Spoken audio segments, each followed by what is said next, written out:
जय भीम नमो बुद्धाय. मला करायचं होतं स्वयंपाक. कणिक मळून ठेवलं तर लसूण पण सोलला होता आणि तांदूळ शिजले आणि डाळ पण शिजायला टाकली. हरभऱ्याची डाळ टाकली. माझ्या मागं चालू होता ये रिश्ता क्या कहलाता है टीव्ही दिशू.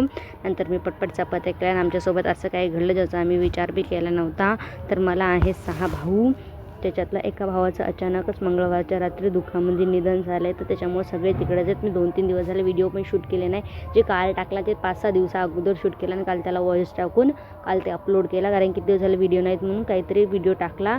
आणि माझ्या मागचे आत्ता मी व्हॉइस करते ना त्याच्या मागे जे साऊंड येते ना ते अजान पण होते आहे आणि DJ झालं दोघांचा व्हॉइस देत आहे. आणि नंतर पटपट चपात्या केल्या. चपात्या मला शेकाय जमल्या नाही आणि नंतर कांदा भाजला. मला करायची हरभऱ्याची डाळ. मी करणार नव्हते, आई करणार होती. त्याच्यामुळं पटपट स्वयंपाक केला.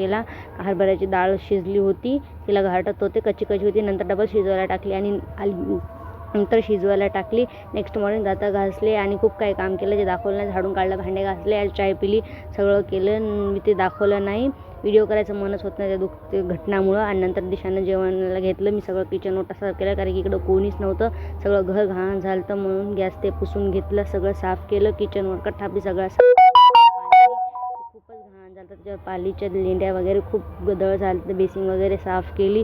सगळं क्लीन सगळं चांगलं साफ केलं पाण्याने. मला बोलता पण येत नाही, सॉरी. आणि बघा सगळं साफ केलं, सगळं क्लीन केलं. कसं वाटते कमेंटमध्ये सांगा. आणि मी व्लॉग इथं संपला.